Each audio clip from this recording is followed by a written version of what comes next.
ನಮಸ್ತೆ ಕರುನಾಡು. ಕರ್ನಾಟಕದ ಸಂಸ್ಕೃತಿ, ಇತಿಹಾಸ ಮತ್ತು ಪರಂಪರೆಯನ್ನು ಸಾರುವ ನಾಡ ಹಬ್ಬವಾದ ದಸರಾ ಹಲವಾರು ಪೌರಾಣಿಕ ಹಿನ್ನೆಲೆಗಳನ್ನು ಹೊಂದಿದೆ. ಬಹಳ ಹಿಂದಿನ ಕಾಲದಲ್ಲಿ ಇಂದಿನ ಮೈಸೂರು ಪ್ರದೇಶದಲ್ಲಿ ಮಹಿಷಾಸುರ ಎಂಬ ದೈತ್ಯ ರಾಕ್ಷಸನು ಆಳುತ್ತಿದ್ದ.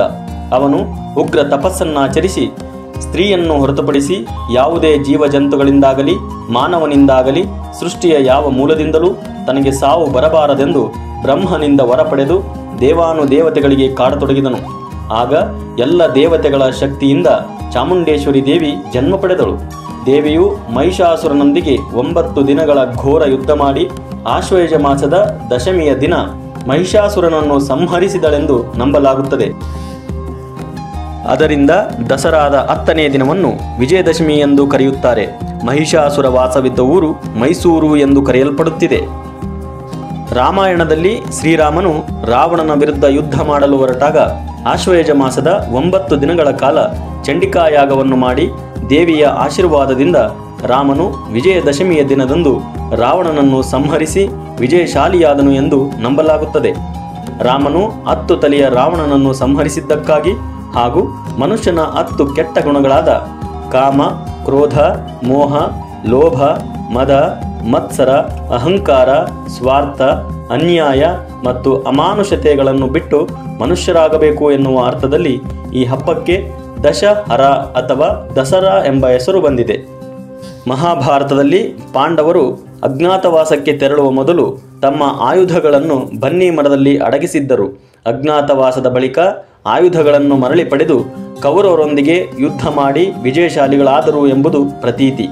ಅದರಿಂದಲೇ ಇಂದಿಗೂ ದಸರಾ ಹಬ್ಬದ ದಿನ ಬನ್ನಿ ಮರದ ಪೂಜೆ ಪ್ರಾಮುಖ್ಯತೆಯನ್ನು ಪಡೆದುಕೊಂಡಿದೆ. ಉತ್ತರ ಭಾರತದಲ್ಲಿ ರಾವಣ, ಕುಂಭಕರ್ಣರ ಪ್ರತಿಕೃತಿಗಳನ್ನು ದಹಿಸುವ ಮೂಲಕ ರಾಮಲೀಲಾ ಎಂಬ ಹೆಸರಿನಲ್ಲಿ ಈ ಹಬ್ಬವನ್ನು ಆಚರಿಸಲಾಗುತ್ತದೆ. ದಕ್ಷಿಣ ಮತ್ತು ಪೂರ್ವ ಭಾರತದಲ್ಲಿ ನವದುರ್ಗಿಯರನ್ನು ಪೂಜಿಸುವ ಮೂಲಕ ವಿಜಯದಶಮಿ ಅಥವಾ ನವರಾತ್ರಿ ಹಬ್ಬ ಎಂದು ದಸರಾ ಹಬ್ಬವನ್ನು ಆಚರಿಸಲಾಗುತ್ತದೆ. ಕನ್ನಡ ನಾಡಿನ ದಸರಾ ಹಬ್ಬದ ಐತಿಹಾಸಿಕ ಹಿನ್ನೆಲೆಯನ್ನು ನೋಡುವುದಾದರೆ ವಿಜಯನಗರ ಸಾಮ್ರಾಜ್ಯದ ಪ್ರಸಿದ್ಧ ಅರಸ ಶ್ರೀಕೃಷ್ಣದೇವರಾಯನು ದಸರಾ ಹಬ್ಬವನ್ನು ಮೊದಲು ಪ್ರಾರಂಭಿಸಿದನು.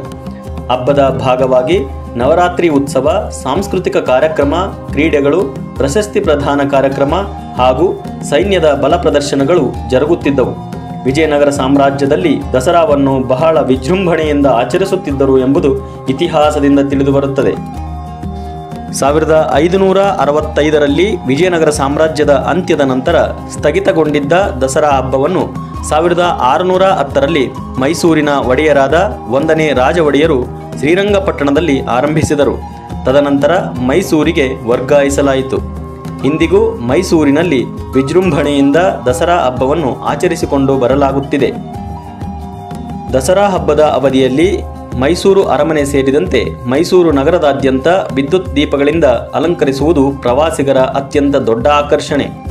ದಸರಾ ಹಬ್ಬದ ನವರಾತ್ರಿಯ 9 ದಿನಗಳು ಕರ್ನಾಟಕದ ವಿವಿಧ ಸಾಂಸ್ಕೃತಿಕ ಕಲೆಗಳಾದ ಯಕ್ಷಗಾನ, ಜನಪದ ನೃತ್ಯ, ಶಾಸ್ತ್ರೀಯ ಸಂಗೀತ, ನಾಟಕ, ಚಿತ್ರಕಲೆ ಹಾಗೂ ಚಲನಚಿತ್ರ ನಟ ನಟಿಯರಿಂದ ಸಾಂಸ್ಕೃತಿಕ ಪ್ರದರ್ಶನಗಳು ಜರುಗುತ್ತವೆ.